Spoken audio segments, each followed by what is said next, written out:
전도서 시즌 1의 마지막 시간입니다. 지난 3주간 설교를 통해서 전해드렸던 전도서의 내용들이 오늘 본문을 통해서 총정리가 됩니다. 오늘 읽은 본문의 첫 문장인 11장 8절을 보면 전도자는 하나님의 백성들에게 두 가지를 권면하는데요. 첫째는 즐거워할지로다. 그리고 두 번째는 생각할지로다. 오늘은 이 두 권면을 중심으로 해서 전도서 전체의 결론을 말씀드리겠습니다. 자, 우선 이 글을 읽고 듣는 청중에 대한 이해가 좀 필요합니다. 즐거워하고 생각하라 라는 이 권면은 둘 다 글을 보면 마치 청년에게만 권하는 것 같습니다. 즐거워하라 라는 단락인 11장 9절에서 청년이여 내 어린 때를 즐거워하며 또 네 청년의 날들을 마음에 기뻐하라 이런 이야기를 하죠. 그리고 생각하고 기억하라 라는 단락인 12장 1절을 보면 너는 청년의 때에 라고 합니다. 자, 이런 식으로 이 두 단락이 전부 청년을 부르면서 시작을 해요. 그렇다면 이 말씀은 중년이나 장년들은 들을 필요가 없는 말씀일까? 당연히 그런 건 아니죠. 본문에서 청년이라고 부른 것은 어떤 특별한 연령대를 고려한 말이 아닙니다. 모든 인생의 결국인 죽음에 반대되는 개념으로 청년을 말하는 겁니다. 원래 이 전도서가 아버지가 아들에게 교훈을 주는 형식으로 구성되었다. 이렇게 처음에 말씀드렸죠. 잠시 후 더 자세한 내용들을 보겠지만 오늘을 사는 우리 모두가 들어야 할 말씀이다. 이것을 염두에 두시고 이 본문을 같이 보겠습니다.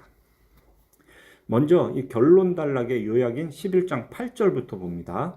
사람이 여러 해를 살면 항상 즐거워할지로다. 이게 무슨 말이냐면 사람이 사는 동안에는 항상 즐거워하라. 이런 이야기입니다. 그런데 그렇게 즐거워하는 중에도 생각해야 되는 게 있어요. 캄캄한 날들이 많다는 사실입니다. 자, 여기서 캄캄한 날들은 죽음 이후를 말하는 겁니다. 다 헛되다 라고 말하는 앞으로 다가올 일이 바로 죽음입니다. 7절에서 눈으로 아름다운 빛을 본다 라는 말이 있거든요. 그거는 살아있다는 이야기예요.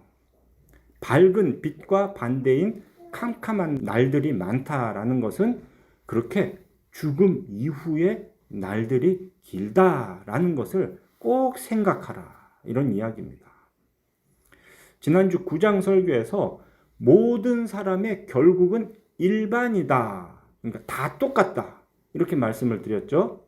사람은 누구나 죽는다는 겁니다. 그런데 산 사람에게는 소망이 있다 했어요. 그게 무엇이었습니까? 살아있는 사람은 자신이 결국은 죽을 것이다. 요 사실, 이거 하나를 알기 때문에 그래도 산 사람에게 소망이 있다 했었죠.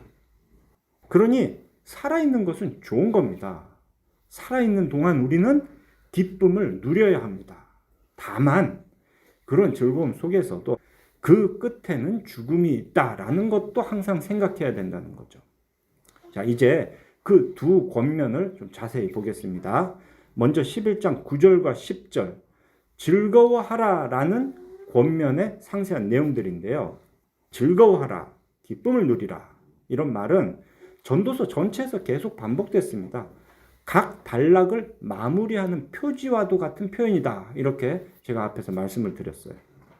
해 아래 인생이 행하는 모든 수고가 다 헛되지만 수고해서 얻은 것으로 먹고 마시며 즐거워하는 것이 바로 하나님께서 그 헛된 인생에게 주시는 선물이다라고 전도자는 계속해서 말을 했었습니다. 우리는 그 하나님께서 주시는 선물을 당연히 기쁨으로 받아서 누려야 합니다. 그런데 그걸 언제 누려야 하는가? 9절에서 이렇게 말하죠. 너의 어린 때, 너의 청년의 날들에. 자, 이런 표현만 보면 마치 10대나 20대, 좀 더 나가 30대, 요즘 100세 시대니까 한 40대까지는 누려라 라고 생각해야 되는가? 그런데 그런 건 아닙니다. 서두에 말씀드린 대로 살아있는 모든 사람은 그 살아있는 오늘을 즐겨야 한다는 겁니다.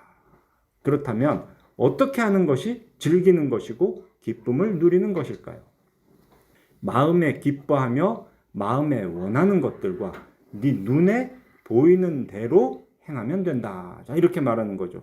그러니까 마음 끌리는 대로 눈으로 보고 하고 싶은 대로 하면 된다라는 겁니다. 성경이 지금 그걸 얘기하고 있어요. 그러면 우와, 술도 해도 되고 마약이나 도박을 해도 되고 음행을 해도 되고 뭐든지 다 해도 되는 건가? 뭐 이런 생각을 할 수 있지만 제약이 있다는 거죠. 하나님이 이 모든 일로 말미암아 너를 심판하실 줄은 알아라. 그런즉 근심이 네 마음에서 떠나게 하며 악이 네 몸에서 물러가게 하라. 어릴 때와 검은 머리의 시절이, 그러니까 청년의 때가 다 헛되니라. 갑자기 김이 팍 새버리는 그런 느낌이 들죠. 그럼 뭐예요? 결국 마음대로 하라 했다가 마음대로 할 수 있는 건 사실 아무것도 없구나. 이런 생각이 들 수 있습니다. 자신이 하고 싶은 일을 하는 중에도 다만 하나님의 심판을 받지 않는 범위 내에서 가능하다라는 거죠. 근심을 일으키는 일도 하면 안 되고 악과 관련된 일도 하면 안 됩니다. 그러니 그런 사람이 누릴 수 있는 즐거움이란 뭡니까? 그냥 정직하고 성실하게 일해서 번 돈으로 가족이 함께 먹고 마시며 낙을 누리는 그런 일들인 겁니다. 이 주제에 대해서는 전도서 9장 9절과 10절의 말씀도 우리는 기억을 해야 되겠습니다. 한 장 넘겨 9장 9절을 한번 보세요. 네 헛된 평생의 모든 날, 곧 하나님이 해 아래에서 내게 주신 모든 헛된 날에 네가 사랑하는 아내와 함께 즐겁게 살지어다. 그것이 네가 평생에 해 아래에서 수고하고 얻은 너의 몫이니라. 그러니까 이 즐거움은 가장 먼저 누구와? 가정 안에서 배우자와 그리고 자녀들과 함께 누려야 되는 거겠죠. 그러면 그 가정은 하나님의 은혜를 풍성하게 누리는 곳이 되는 겁니다. 그런데 가정 안에서 즐거움을 누리지 못하고 밖에서 즐거움을 찾는 사람들이 있어요. 그만큼 어리석은 사람이 없는 겁니다. 아무리 많이 벌어도 가정 밖에서 뭔가를 즐긴다? 그러면 전도자가 처음에 말했던 그 인생의 헛됨, 허무함, 거기서 벗어날 수가 없는 겁니다. 그리고 그 다음 이어지는 9장 10절, 이게 참 중요한데요. 그 수고가 어떤 것이냐? 수고의 성격을 말해주죠. 너의 손이 일을 얻는 대로 힘을 다하여 할지어다. 그래요. 일이 주어지는 대로 수고하는 겁니다. 먹고 살기 위해서 무슨 일을 하느냐? 이게 중요한 게 아니라는 거예요. 귀한 일이 따로 있고 천한 일이 따로 있는 게 아닙니다. 죄와 관련된 것이 아니라면 어떤 일이든 하나님께서 우리에게 허락하신 일이에요. 그러니 오늘 읽은 본문 11장 10절에서 근심이 네 마음에서 떠나게 하라라는 말씀이 있었는데요. 이 말씀 안에는 무슨 일을 해서 먹고 살까에 대해서도 근심하지 말라라는 의미가 들어 있습니다. 우리에게는 일할 수 있는 시간이 그리 길지 않아요. 그러니 무엇이든 우리에게 맡겨진 일에 감사하면서 정직하고 성실하게 땀 흘려 일하면 반드시 하나님께서는 그 수고의 보상을 해주십니다. 인생에 하는 모든 수고가 헛되다 했는데 그런 수고, 가족들과 함께 먹고 살기 위한 수고는 하나님께서 값을 치러주신다는 겁니다. 그러니 큰 욕심만 내지 않으면 우리는 누구나 가족이 먹고 마시며 낙을 누릴 수 있는 겁니다. 그런데 이런 말들 세상 사람들이 들으면 코웃음을 칠 이야기입니다. 에이, 뭐 기왕이면 돈 많이 버는 직업을 가져야지. 기왕이면 번듯한 직장에 들어가야지. 남들이 즐기는 건 나도 다 즐겨봐야지. 이게 세상 사람들의 마음이거든요. 그런데 그 결과는 헛되다는 겁니다. 성도는 작은 것에도 감사할 수 있습니다. 적은 것에도 만족할 수 있습니다. 선악과 사건 이후로 이 땅의 모든 사람들은 땀 흘려 수고해야 먹을 걸 겨우 얻을 수가 있어요. 그런 중에서 성실히 일할 때 가족이 먹고 마실 것을 다 얻고 또 낙을 누릴 수 있다는 것, 이것은 바로 하나님께서 베풀어 주시는 선물이다. 이걸 우리는 늘 기억해야 되겠습니다.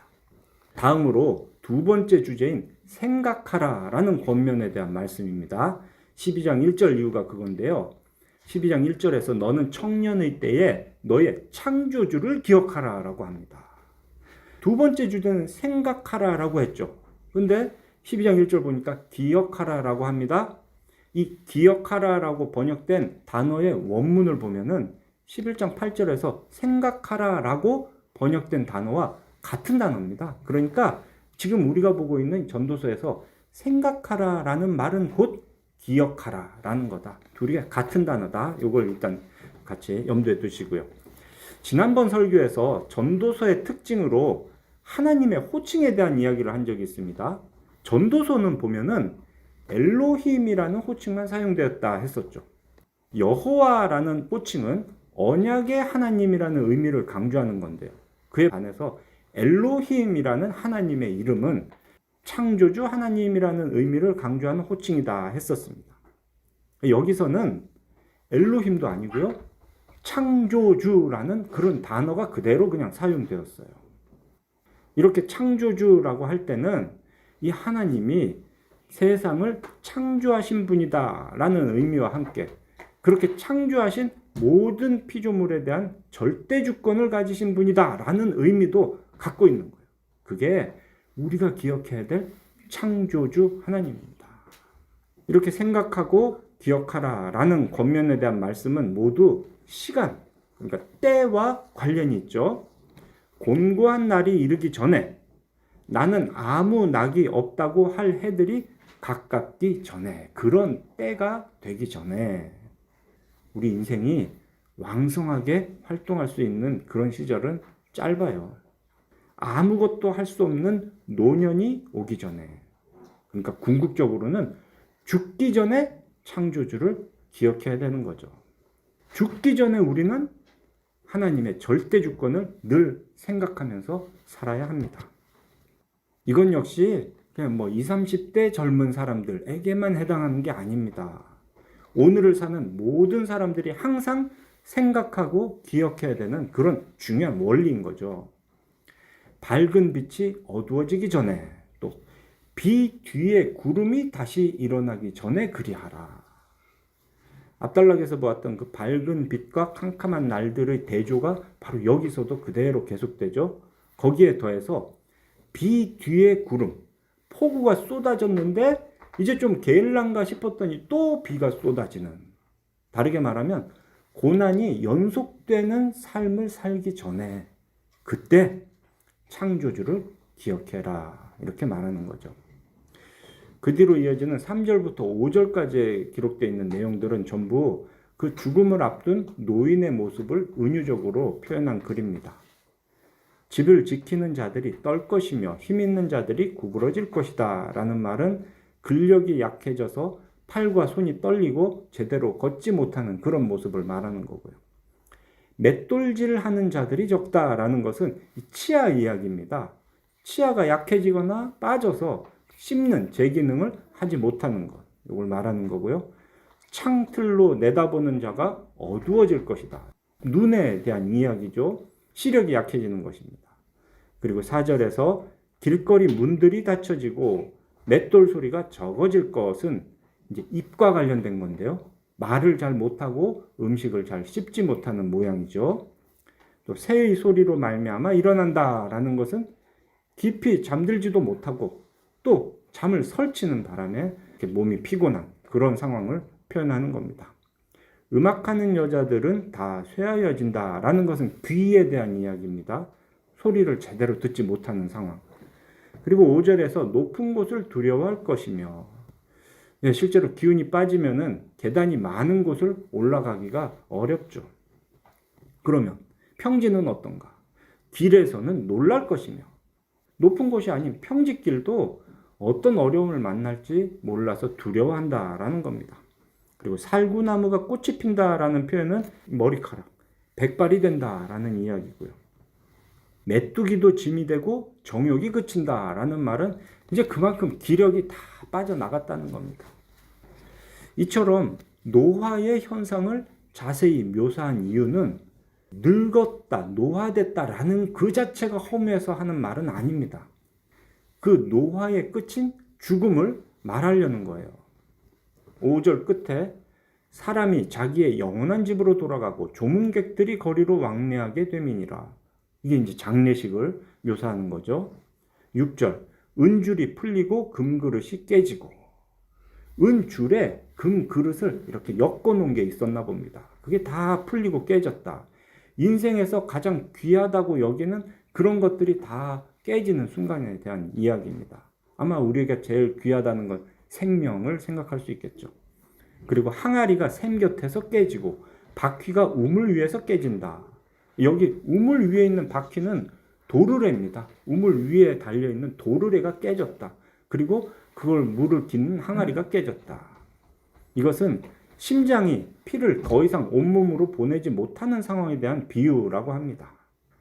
7절 흙은 여전히 땅으로 돌아가고 영은 그것을 주신 하나님께로 돌아가기 전에 기억하라. 여기서 하나님이라고 번역된 요 단어가 바로 엘로힘입니다. 앞에서는 창조주라고 그냥 바로 명시했고 이제 여기서는 창조주 하나님을 의미하는 엘로힘이라는 호칭이 기록되었죠. 더 늙어 죽기 전에 살아있는 오늘 창조주 하나님을 기억하는 것이 중요합니다. 마지막 8절은 이 전도자가 글의 시작인 1장 2절에서 말했던 문장과 똑같죠.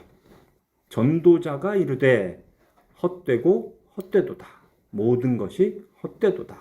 이렇게 해서 전도서의 모든 본론이 마무리가 되는 겁니다. 수미 쌍관법이라고 말씀을 드렸죠. 해 아래서 헛되고 헛된 모든 것이 헛된 인생을 사는 우리는 그러면 어떻게 해야 되는가? 해 위에 하나님을 바라봐야 된다라고 했습니다. 그리고 좀 더 구체적으로 보면 살아있는 오늘을 하나님 뜻 안에서 즐기며 죽음과 심판을 생각하며 살아야 되는 거죠. 이것이 전도서의 핵심입니다. 이 전도서를 읽다 보면 형광펜 칠해서 외워야 될 만한 구절이 하나가 더 있는데요. 아주 중요한 요절 중에 하나인 7장 14절도 바로 이 내용을 담고 있습니다. 7장 14절 한번 보세요. 형통한 날에는 기뻐하고 공고한 날에는 뒤돌아보라. 이 두 가지를 하나님이 병행하게 하사 사람이 그의 장래일을 능히 헤아려 알지 못하게 하셨느니라. 바로 이것도 즐거워하고 생각하라 라는 그 주제를 표현하고 있는 아주 중요한 말씀입니다. 이제 이 전도서의 모든 말씀을 신약 시대를 살고 있는 우리에게 적용을 한번 해봅시다. 구약의 성도들은 어떻게 즐겼죠? 그냥 가족과 함께 먹고 마시며 낙을 누리는 것에 만족해야 됐습니다. 그러면 예수 그리스도께서 오셔서 구속의 역사를 성취하신 이후인 오늘 신약의 성도들은 어떻게 해야 할까? 구약이나 신약이냐? 오늘을 즐기고 다가올 죽음을 생각하라라는 권고는 똑같습니다. 우리는 어떤 일이든 정직하고 성실하게 세상에서 맡은 일에 최선을 다해야 됩니다. 그리고 특별히 가까운 사람들, 배우자와 자녀들에게 제일 잘해야 됩니다. 그렇게 가족과의 관계가 가장 우선이 되고 그 다음으로 이제 확장되는 게 첫 번째가 교회의 교우들, 그리고 더 나아가서 세상의 친구들과도 좋은 관계를 지키기 위해서 노력을 해야 됩니다. 그리고 또 이 죽음에 대한 생각, 창조주에 대한 기억, 요 권면도 우리가 신약의 시대에 다시 한번 짚어보겠습니다. 신약 시대를 사는 우리는 크게 두 가지의 신앙 원리를 생각하고 기억해야 합니다. 첫째는 종말론적 신앙을 가지고 세상을 살아야 된다는 겁니다. 종말론적 신앙이라는 것은 하나님의 절대 주권을 믿는 것입니다. 바로 지난주에 우리가 살펴보았던 그런 개혁주의 교회의 원리인 거죠. 하나님의 절대 주권. 이게 창조주를 기억하는 것. 엘로힘 하나님을 기억하는 것입니다. 하나님은 그 선하신 작정에 따라 천지 만물을 창조하시고 섭리로 다스리십니다. 그 하나님은 또 구원하실 자와 유기될 자를 미리 예정하셨습니다. 하나님께서 택하신 자는 반드시 예수 그리스도를 믿어서 영생을 얻습니다. 이것이 종말론적 신앙 안에서 또 하나님의 절대 주권을 믿는 자들의 고백입니다. 그리고 이 종말론적 신앙에서는 죄가 만연한 세상을 바라보는 시각에도 분명한 차이가 있습니다. 보세요. 이 세상이 어떤 상황이냐? 예수 그리스도의 초림으로 하나님 나라가 이미 시작이 되었습니다. 그런데 아직 완성되지는 않았다는 겁니다. 그러다 보니까 그 예수님의 초림과 재림 사이에 오늘이 있어요. 바로 이 오늘이 종말입니다. 그 종말의 기간에는 악의 세력이 여전히 세상에서 영향력을 끼치고 있는 거예요. 악에 대한 완전한 심판은 그럼 언제 이루어지느냐? 예수께서 다시 오시는 날 그 심판이 이루어지는 겁니다. 그렇게 완전한 심판이 이루어진 후에는 이제 더 이상 악의 세력이 우리 사람들에게 영향을 끼치지 못하죠. 더 이상 하나님의 백성이 세상의 악으로 인해서 고통을 받지 않게 됩니다. 그런데 그 전에 이 종말의 기간에는 하나님의 백성들도 세상의 악 때문에 고통을 당합니다. 우리는 고난당하는 삶을 살아가는 거예요. 그때 이런 종말론적 신앙을 가진 성도는 이 악한 세상에서 어떻게 살아야 되는가? 이걸 우리가 아는 게 중요합니다. 이 세상에서 악을 없애고 세상을 거룩하게 변화시키는 건 우리의 역할이 아닙니다. 그 일은 다시 오실 예수께서 하실 일이에요. 우리는 하지도 못하는 겁니다. 우리가 예수님을 대신 싸운다? 이런 개념 말도 안 되는 이야기입니다. 그거는 정말 예수님께서 신적인 능력으로 이루실 일입니다. 우리는 뭘 해야 되느냐? 다만 이 악한 세상에 물들지 않고 오직 말씀과 기도로 우리의 거룩함을 지키는 것뿐입니다. 그렇게 거룩함을 지키면서 고난을 견디는 게 우리의 일입니다. 전도서의 최종 결론처럼 오직 하나님을 경외하고 그의 명령들을 지켜 행하는 삶을 사는 것입니다. 그것이 빛으로 소금으로 세상에서 사는 겁니다. 우리는 세상을 변화시키는 일을 할 수 없는 사람들이에요. 또한 오늘 우리는 부활신앙을 가지고 세상을 살아야 합니다. 죽으면 다 흙으로 돌아가는 그런 헛된 육체지만 부활하신 예수 그리스도 안에 있는 우리는 그리스도와 함께 부활하게 됩니다. 이게 신약 성도의 엄청난 혜택인 거죠. 고린도전서 15장 42절부터 44절의 기록대로 썩지 아니하고 영광스럽고 강하고 신령한 몸으로 다시 살아나게 됩니다. 죽은 후의 몸만 헛된 것에서 벗어나는 것이 아니에요. 살아서도 헛되지 않은 걸 할 수가 있습니다.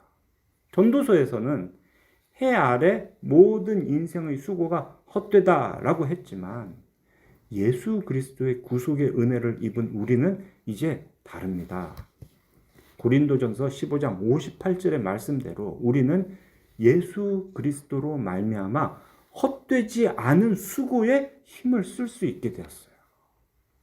그게 무엇입니까? 주의 일입니다. 주의 일. 이웃을 사랑하고 섬기는 것, 복음을 전하는 것, 교회를 섬기는 것, 말씀을 읽고 기도하는 이런 주의 일에 힘쓰는 우리가 된 거예요. 그 일은 헛되지 않은 수고입니다. 이와 같이 신약의 성도는 구약의 성도에 비해서 훨씬 풍요한 은혜를 누리고 있습니다. 언약의 성취로 오신 예수 그리스도께서 우리 눈에 보이지 않던 그 하나님을 우리에게 계시해 주셨기 때문에 우리는 삼위일체 하나님에 대해서 더 깊이 알 수가 있어요. 그리고 무엇보다도 예수 그리스도의 영이신 성령께서 오순절 이후에 모든 성도들 안에 항상 내주하십니다. 그 성령님은 우리로 말씀을 깨닫게 해주시기 때문에 우리가 말씀을 읽을 때 그 성경의 의미를 더 깊이 깨달을 수가 있습니다. 자, 즐거워한다라는 걸 한번 볼까요? 전도서의 가르침만으로는 가족과 함께 먹고 마시는 것 말고는 이거 내가 즐길 수 있는 게 없는가? 이렇게 생각할 수 있어요. 심판을 생각하자니 도대체 내가 어디까지 즐길 수 있는가? 근심하지 말고 악을 행하지 말고. 자, 이런 거에 대해서 우리는 도대체 내가 무엇을 하며 즐겨야 할까에 대한 의문을 가질 수가 있는데요. 이제는 그 의미를 분명히 알 수 있습니다. 갈라디아서 5장을 보면은 사도 바울이 육체의 일과 성령의 열매를 구별해서 상세하게 가르쳐 줍니다. 육체의 일이 무엇이냐? 그러니까 우리가 멀리 해야 될 것. 우리 마음에서 원하고 눈으로 볼 때 찾아지는 일이지만 멀리 해야 되는 육체의 일은 이런 겁니다. 음행, 더러운 것, 호색, 우상 숭배, 주술, 원수 맺는 것, 분쟁, 시기, 분냄, 당짓는 것, 분열함, 이단, 투기, 술 취함, 방탕함. 이런 예들을 구체적으로 들어주는 거예요. 우리가 인생을 즐길 때도 이런 것들은 피하면 되는 겁니다. 그와 달리 이어지는 성령의 열매는 우리에게 즐거움의 폭을 넓혀주었습니다. 사랑, 희랑, 화평, 오래 참음, 자비, 양성, 충성, 온유, 절제 등 이것보다 더 많은 것들이 있어요. 그런 덕목을 따를 때 우리는 근심이 없고 악을 멀리하는 참된 즐거움을 누리게 되는 겁니다. 이런 은혜가 신약을 사는 우리에게 더 풍성하게 주어진 겁니다. 사랑하는 필그림교회 성도 여러분, 삼위 하나님께서 은혜로 주신 오늘을 즐거워합시다. 그 기쁨을 누립시다. 그리고 종말을 생각해서 거룩함을 지키고 헛되지 않은 주의 일에 힘쓰며 오늘을 살아갑시다. 사도 바울은 에베소서 5장에서 이렇게 말했습니다. 그런즉 너희가 어떻게 행할지를 자세히 주의하여 지혜 없는 자 같이 하지 말고 오직 지혜 있는 자 같이 하여 세월을 아끼라. 때가 악하니라. 이게 전도서의 그 생각, 사상을 그대로 예수 그리스도 안에서 우리에게 전해주는 겁니다. 헛된 인생이고 악한 세상이지만 하나님께서 주신 그 지혜의 말씀을 항상 마음에 새기고 그 말씀을 지켜 행하며 날마다 기도함으로 거룩함을 지켜나가는 우리 모두가 되시기를 삼일체 하나님의 이름으로 축원합니다. 아멘.